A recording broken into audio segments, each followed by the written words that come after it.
अज़ीज़ान गिरामी, खुदावंद आलम आप तमाम हज़रात की आज़ादारी को, सोगवारी को, सीना ज़नी को, मजलिसों को कबूल फरमाए और ये तमाम चीज़ें आपकी क़ब्र की रोशनी का ज़रिया करार पाएँ।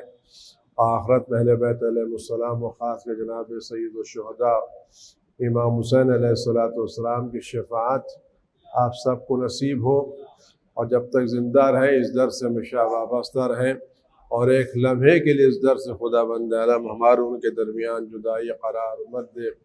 अज़ीज़ान गिरामी, ये दिन वो है जो हज़रत इमाम जाफ़र सादिक़ अलैहिस्सलातु वस्सलाम और उनके जद्द बुजुर्गवार अशरफुल अंबिया वल मुरसलीन अहमद मुज्तबा मोहम्मद मुस्तफ़ा सल्लल्लाहु अलैहि वसल्लम के रोज़ विलादत से मखसूस दिन करार पाए हैं। खुदावंद आलम ने रसूल खुदा सल्लल्लाहु अलैहि वसल्लम की शक्ल में हमें वो अज़ीम तरीन नेमत दी है जो इससे पहले किसी भी कौम को अता नहीं की है। इस पूरी कायनात में अल्लाह के बाद अगर किसी का दर्जा है अज़मत में, मंजिलत में, मकाम में, क़ुर्बत में, वो हज़रत रसूल खुदा सल्लल्लाहु अलैहि वसल्लम का दर्जा है। तमाम अंबिया और मुरसलीन के सरदार, सारी कायनात ज़मीन व आसमान उनके सत्ते में पैदा किया गया, उनसे बड़ा अफजल कोई भी नहीं है। खुदावंद आलम को ख़ास इल्म, ख़ास खुसूसियतें और ख़ास अखलाक अता फरमाए जो खुदा ने किसी और को नहीं दिया है। अल्लाह का मालम तकुन तालम, पैगंबर हमने आपको तालीम दी। वमा यंतिक़ु अनिल हवा इन हुवा इल्ला वह्युन यूहा, ये पैगंबर हुआ जो अपनी तरफ से कोई कलाम नहीं करता, जो भी कहते हैं फरमाते हैं वो अल्लाह की तरफ से बयान शुदा वही होती है। खुदावंद ने इरशाद फरमाया मा अर्सलनाका इल्ला रहमतन लिल आलमीन, पैगंबर हमने आलमीन के लिए आपको, न ज़मीन के लिए ना बल्कि पूरी कायनात के लिए आपको रहमत बना के भेजा है। पैगंबर की रिसालत सब के लिए। जब पैगंबर रसूल बन के आए हैं और अल्लाह की तरफ से नुमाइंदा बन के आए हैं, तो खुदा ने किस लिए इस अजीम शख्सियत को इस जमीन पर भेजा? वो शख्सियत जिसको खुदा वंद आलम ने अपने नूर खास से पैदा किया और मुद्दतों आलम अनवार में रखा, अर्श पर रखा, बुलंदियों पर रखा, जिसको खुदा वंद आलम अपने खास नूर से पैदा किया और खास नूर से पैदा करने के बाद मुद्दतों हजारों साल खुदा वंद आलम ने जिस शख्सियत को आलम नूर में रखा, हिजाबात नूर में रखा, जिसको मलाइका का उस्ताद करार दिया, इस अजीम शख्सियत को खुदा ने इस दुनिया में क्यों भेजा?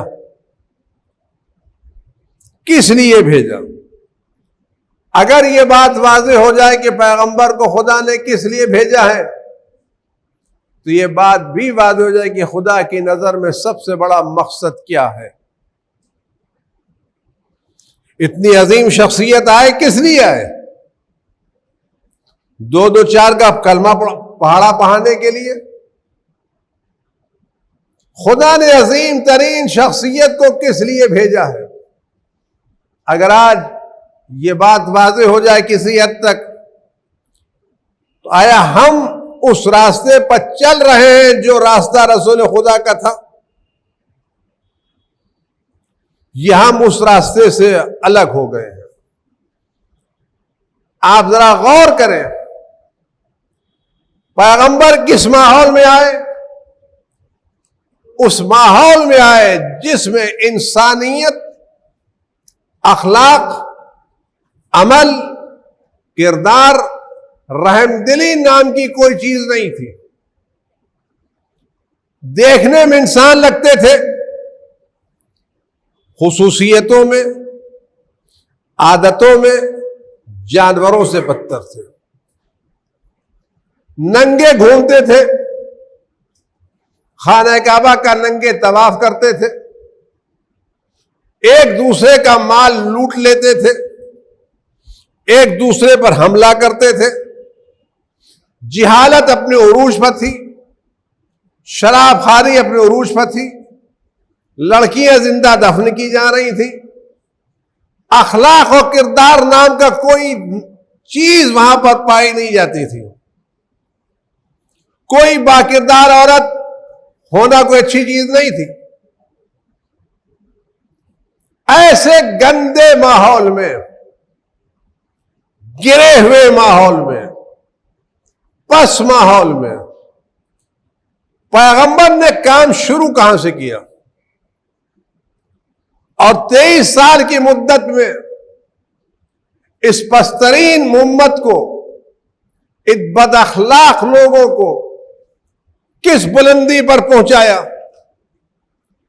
तो उन्होंने मरज का डायग्नोस क्या किया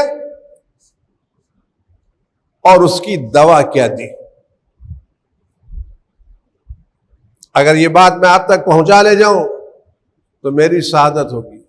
पैगंबर ने इस गिरी हुई उम्मत को, पिछड़े हुए लोगों को, उनकी जिल्लत, उनकी पस्ती की तशखीस क्या की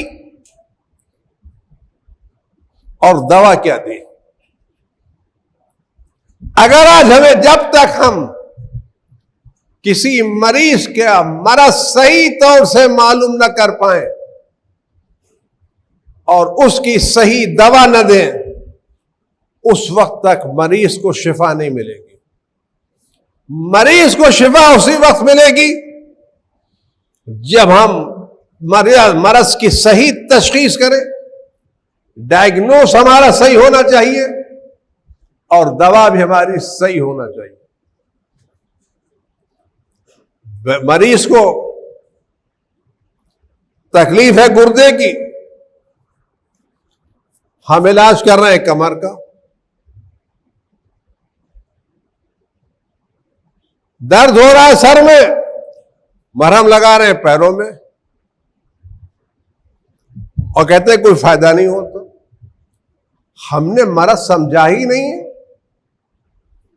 तो पहले मरज समझे क्या है और इस मरज का इलाज पैगंबर ने क्या ढूंढा। इस 23 साल में पैगंबर ने उम्मत को कहां तक पहुंचाया, किस तरह से पूरी दुनिया में उम्मत को इंट्रोड्यूस किया, वो कौन सा काम था जो पैगंबर ने किया। और बात शुरू पैगंबर ने कहां से की। अगर आज हम इन बातों पर तवज्जो दें तो आज जो हम रोजाना ये मरसिया पढ़ा करते हैं, कौम की हालत बिगड़ रही है, कौम गिर रही है, खराब हो रही है, इज्जत खराब हो रही है, ये मरसिया पढ़ने से कौम तरक्की नहीं करेगी। कौम तरक्की करेगी कौम के मरज का सही इलाज और सही डायग्नोस। जब तक हम इस कौम का मरज नहीं पकड़ेंगे और उसकी सही दवा नहीं देंगे, आप लाख सेमिनार करते चले जाइए, लाख आप नारे लगाते चले जाइए, कौम ऊपर आने वाली नहीं है। खाली मरसिया पढ़ने से कौम की हालत गिर रही है, खराब हो रही है, अखलाक खराब हो रहा है, लड़ाई हो रही है, झगड़े हो रहे हैं, ये तो जब से हमने होश संभाला उस वक्त से सुन रहे हैं। पुरानी किताबें देखें उसमें भी यही मिलेगा। पैगंबर ने इस गिरी हुई कौम को कैसे उभारा, एक आदमी ने इतना बड़ा कारनामा कैसे अंजाम दिया और कामयाब किया, उसकी एक वजह थी। पैगंबर ने इस कौम का मरज फकीरी नहीं थी, तंगदस्ती नहीं थी, भीख नहीं थी, इस कौम का मरज था जिहालत। इस कौम की बीमारी थी जिहालत। सारी बीमारी जिहालत से थी। ये जिहालत खुदा के बारे में, ये जिहालत कयामत के बारे में, ये जिहालत खुद अपने आप के बारे में, जिहालत खुद सोसाइटी के बारे में। तो खुदा ने कहा होगा कि इक़रा बिस्मि रब्बिकल्लज़ी खलक़ खलक़ल इंसान मिन अलक़ इक़रा व रब्बुकल अकरम अल्लज़ी अल्लमा। शुरू कीजिए अल्लाह के नाम से। अल्लमल इंसान मा लम यअलम। बात शुरू की पढ़ाई से। दावत किधर दी? अदूकु बिला शहादत अल्लाह इलाहा इल्लल्लाह व खल्क़िल अंदाज। दावत दी किसकी तरफ? तौहीद की तरफ। लोग किससे गाफिल थे? खुदा से। सबसे पहले खुदा बंदे आलम पैगंबर ने लोगों के जहनों से तौहीद की जिहालत को निकाला और लोगों को तौहीद से आशना किया। तौहीद से जब आशना किया तो इंसान खुद अपने आप को पहचानने लगा। आप गौर करें, मैं एक बात बार बार अर्ज कर रहा हूं और फिर अर्ज कर रहा हूं। अगर आप एक बेहोश को ले जाइए, अस्पताल में दाखिल कीजिए, और ये बीमार वेंटिलेटर पर हो, डॉक्टर इसका सही इलाज करे और वेंटिलेटर से आईसीयू में आ जाए, आईसीयू से जनरल वार्ड में आ जाए, जनरल वार्ड से घर वापस आए, तो आप कहेंगे कि मर्ज पकड़ लिया गया, दवा सही हुई और आदमी अस्पताल से घर वापस आ गया। सही होगा ना? लेकिन अगर आप अस्पताल में दाखिल कीजिए, यह आदमी जनरल वार्ड में था,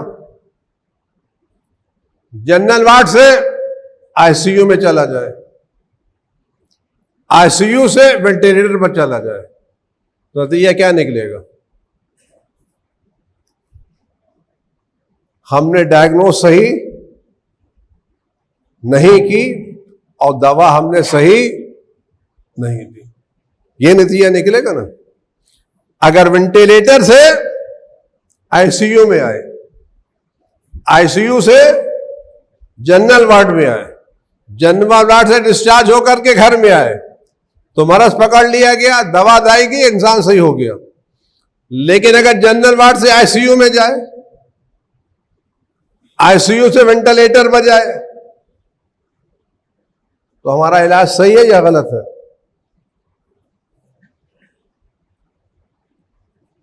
मैं बड़े अदब से उसका, मैं किसी भी सोशल काम का मुखालिफ नहीं हूं।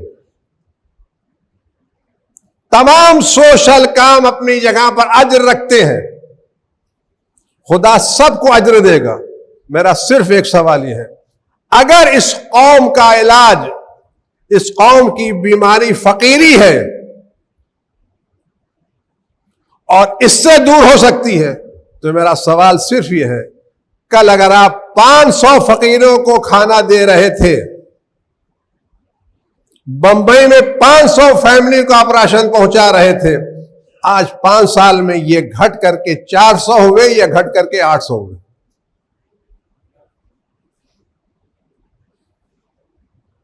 अगर 2 साल हमारे क्या फकीर फैमिली की तादाद 500 थी,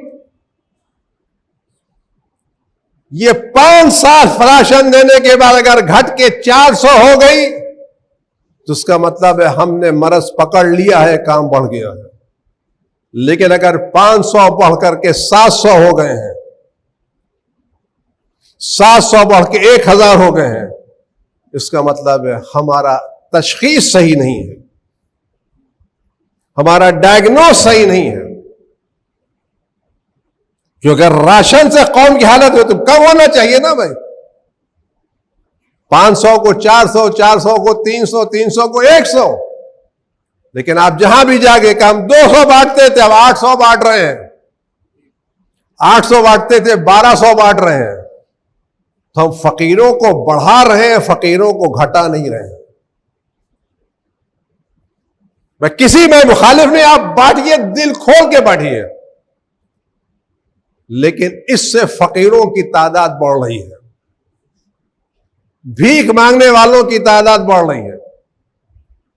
जो कल 4 काम करते थे वो काम छोड़ करके बैठे हुए हैं।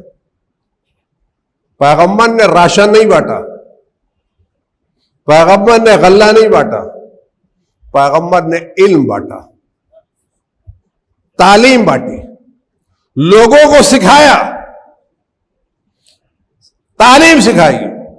इस तालीम से इतना लोगों को आश्रय किया कि कल वो लोग जो फकीर थे आज वो दूसरों को गल्ला बांटने लगे। आप पैगंबर की तारीख उठा के देखें कि जैसे इस्लाम फैलता चला गया वैसे फकीरों की तादाद कम होती चली गई, और नौबत वहां तक आई कि आदमी लेके फिरता था कोई ज़कात का मुस्तहक है, कहता हमें ज़कात की जरूरत नहीं। पैगंबर ने इल्म पर जोर दिया, पढ़ाई पर जोर दिया। आज हमारी कौम में सबसे बड़ा मसला यह है कि हमारी कौम के पास इल्म नहीं है। जब तक हम अपनी कौम के बच्चों को इल्म से आशना नहीं करेंगे, सही इल्म नहीं देंगे, तौहीद नहीं सिखाएंगे, नबूवत नहीं सिखाएंगे, सही अकीदा नहीं सिखाएंगे, ये कौम हमेशा भीख मांगती रहेगी।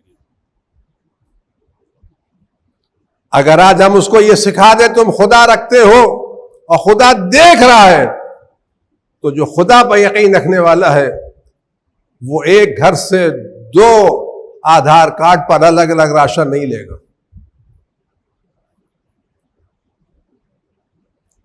कि शौहर अलग आधार कार्ड पर ले, ज़ौजा अलग आधार कार्ड पर ले और कोई पकड़ ना पाए। ये राशन घर में जा रहा, कौन इसको पकड़ेगा? इसको कंप्यूटर नहीं पकड़ सकता, इंस्पेक्टर नहीं पकड़ सकते, इसको खौफ खुदा पकड़ सकता। खौफ खुदा बताएगा तुम क्या धोखा दे के ला रहे हो। और खौफ खुदा कब आएगा? जब हम कौम को तौहीद के इल्म से आशना करेंगे, जब हम कौम के दिल में खुदा को डालेंगे, जब हम कौम को खुदा से आशना करेंगे, ये बताएंगे हम खुदा रखते हैं। इल्म सिर्फ फिजिक्स और केमिस्ट्री नहीं है, तौहीद जानना भी इल्म है, क़यामत को पहचानना भी इल्म है। पैगंबर ने बात शुरू कहां से की? वबी तालीम रसूल, तो मुझे तालीम के लिए भेजा गया है। कैसे कैसे लोग आते थे। आज लोग राशन मांगने आते हैं। पैगंबर के जमाने में लोग आते थे देहातों से, पूछते थे अल्लाह के रसूल कोई आयत तो नाजिल नहीं हुई है, कोई सूरा तो नाजिल नहीं हुआ है, आपने कोई हदीस तो नहीं फरमाई। एक सूरा लेते थे कि मुझे काफी हो गया, मैं माल माल माल माल माला माल होके जा रहा हूं। एक आदमी है, उसको सिखाया सूरह जिलजाल का, बस काफी है। लोग कहा मैं जा रहा हूं, तो पैगंबर फरमाते आया था जाहिल वापस जा रहा है फकीह बन के। जाहिल आया था वापस जा रहा है फकीह बन के, एक सूरा सीख करके, एक हदीस सीख करके, एक बातें सीख करके। आज जरूरत हमें इस बात की है, और मैं ये बात बार बार अर्ज कर चुका हूं और फिर पहुंचा रहा हूं। अय्याम अज़ा खत्म हो गए हैं। वो तमाम अंजुमने जिन्होंने इन दिनों में जवानों से आजादारी कराई है, ये आपके अंजुमन के मेंबर डेली वेजेस के मजदूर नहीं है। क्या आपने 2 महीना 8 दिन किराए पर रखा और फिर आपने वापस दिया? ये इमाम हुसैन की अमानतें अंजुमनों के हाथ में। हर एक जवान जो किसी भी अंजुमन में है, ये अंजुमन के पास इमाम हुसैन की अमानत है। ये आपका मिंबर बाद में, इमाम हुसैन की अमानत बाद में है, पहले है। ये 2 महीना 8 दिन का मजदूर नहीं है। आपकी जिम्मेदारी है कि 10 महीना, जिससे 2 महीना आपने आजादारी कराई है, आप इसको 10 महीना अहले बैत के इल्म से माला माल कराएं। इसकी एजुकेशन पर तवज्जो दें, इनके हालात पर तवज्जो दें, इनकी तरबियत करें, इन पर ध्यान दें, ताकि कल आप उन लोगों से आजादारी करा सकें जो इल्म से माला माल हो, जिनके पास अखलाक हो, जिनके पास किरदार हो, जिनके पास अमल हो। हर कौम, हर अंजुमन ये आवाज दे कि पर साल हमारे अंजुमन में 10 ग्रेजुएट थे, इस साल हमारे पास 50 ग्रेजुएट है। जो आ रहा है अभी अक्टूबर, नवंबर, दिसंबर ये पढ़ाई के दिन हैं। हम इस वक्त से लोगों को, बच्चों को तैयार करेंगे ताकि फरवरी में, मार्च में जो इम्तिहान होने वाले हैं उसमें हर अंजुमन का बच्चा टॉप करे। अभी से आप शुरू करें ताकि फरवरी और मार्च में जो इम्तिहान हो तो हर अंजुमन का हर बच्चा टॉप करे और हम ये बेहतरीन सौगात इमाम वक्त को पेश कर सकें। खुदावंद हम सबको बेहतरीन तौफीक इनायत फरमाए। औज़ु बिल्लाहि समील अलीम मिनश शैतानिर रजीम। बिस्मिल्लाहिर रहमानिर रहीम। कुल हुवल्लाहु अहद अल्लाहुस समद लम यलिद वलम यूलद वलम यकुल लहू कुफुवन अहद।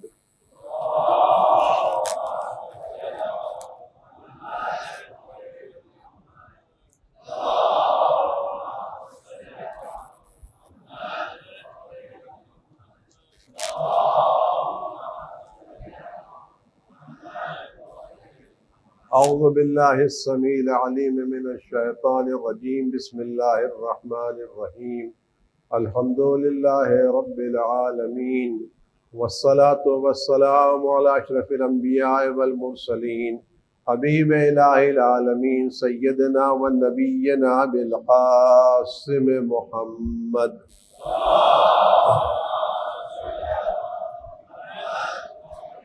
वला आलिहि तय्यबीन अत्ताहिरीन अलमासूमीन सिय्यमा अला बक़ियतिल्लाहि फिल आलमीन वल्लानतु दाइमतुल बाक़ियतु अला अदाइहिम अजमईन।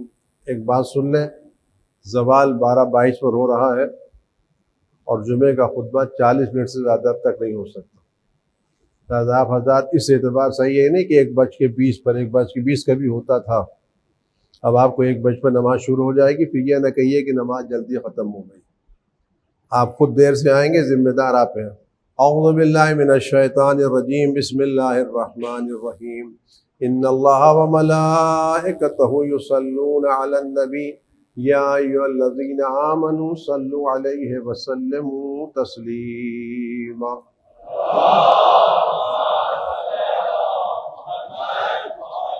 अल्लाहुम्मा सल्लि अला सय्यदिना व नबिय्यिना व शफ़ीइ ज़ुनूबिना व तबीब क़ुलूबिना बिल क़ासिम मुहम्मद। अल्लाहुम्मा सल्लि अला सय्यदिना मौलाना अमीरिल मोमिनीन अली इब्न अबी तालिब सय्यदिल वसीय्यीन। अल्लाहुम्मा सल्लि अला सय्यदिना मौलातना फ़ातिमत ज़हरा सय्यदत निसाइल आलमीन।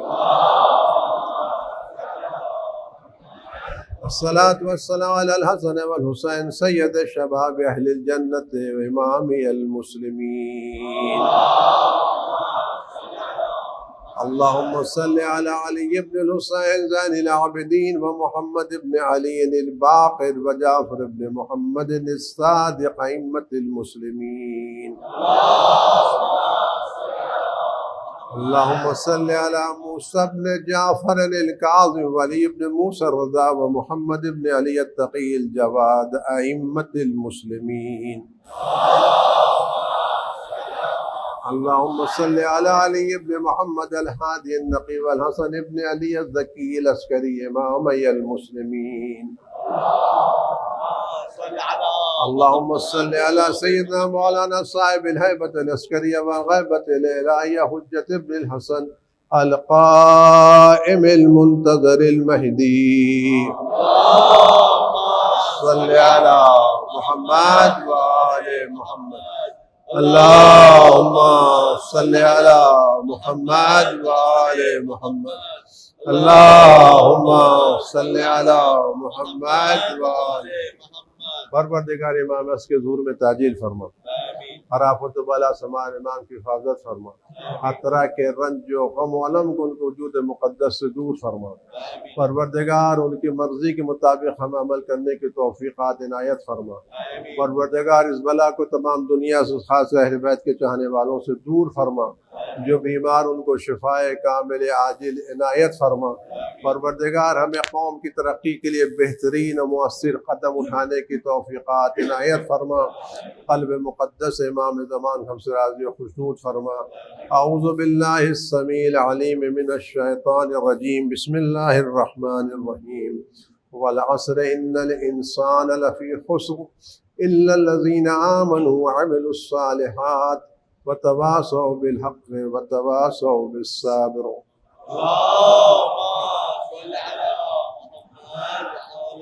इमाम की सलामती के लिए, तमाम बीमारों की शिफा के लिए, कौम की तरक्की के लिए, खासकर जवानों की बेदारी के लिए बिस्मिल्लाहिर्रहमानिर्रहीम।